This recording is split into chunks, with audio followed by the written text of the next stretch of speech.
Can religions agree upon anything? Is there any hope for cooperation amongst the various faiths and philosophies of this world? I think there is, and the answer I have today is not absolute, but I hope it might point us in a common, useful direction. Now, like a moral map and compass, religions and philosophies can provide us with some ideas about who we are, and where we're going. I'm Dr. James Rowell, and I've studied religions and philosophies for 20 years now. I can give you some basic answers. Here's what I think. Religions tend to observe many things that they don't agree on, but some things that they do. Some form of the golden rule seems to be universal. Do unto others as you'd have them do unto you. Sometimes it is worded as loving your neighbor as yourself, seeing yourself in others, or relinquishing selfish attachments. In any case, the rule seems to be there in some form or other. This, in a way, should not surprise us. It is rational to want to be treated in a decent manner and to treat others the same way. Civilization depends upon it.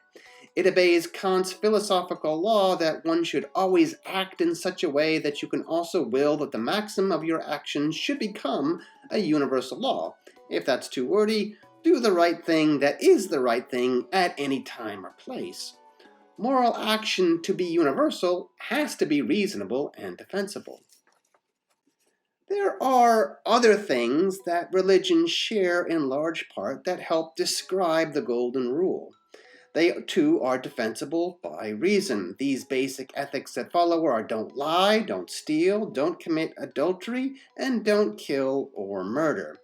These norms make sense. When we lie, we undermine trust. Stealing renounces respect for property, our own responsibility for supporting ourselves.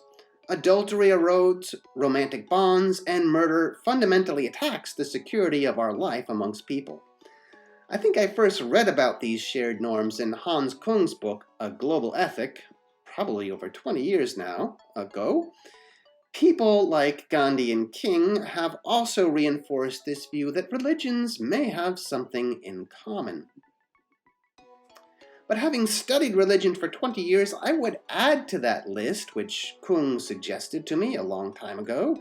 Religions also tend to warn against too much materialism, to have respect for one's elders, one's parents, and to say that we are flawed and sinful humans that tend to resist the very moral norms we know that we should be obeying.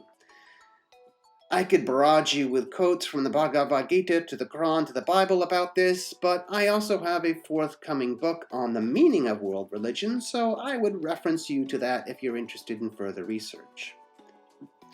Now, most of the norms I've described here can be matched to the Ten Commandments. The Ten Commandments also say to love God and no others, but not all religions have a single God, or perhaps they don't emphasize God at all. This is why that commandment doesn't seem to stretch to all religions, nor do all religions have or honor a Sabbath as such, another part of the commandments. Just two ideas for your reflection. Because there appear to be some basic shared moral norms, this does not make moral agreement either absolute or automatic. One has to apply and interpret the norms, and religions do this differently. In the ethic, do not kill, for example, Christians, Muslims, or Jews may justify self-defense or even have a just war doctrine of some form. Jainism, however, would be a far departure from that and emphasize ahimsa, or almost complete nonviolence.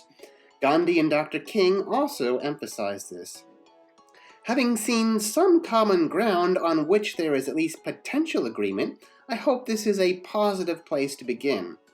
I hope you enjoyed watching today's video. Please like and subscribe and continue on to the next one.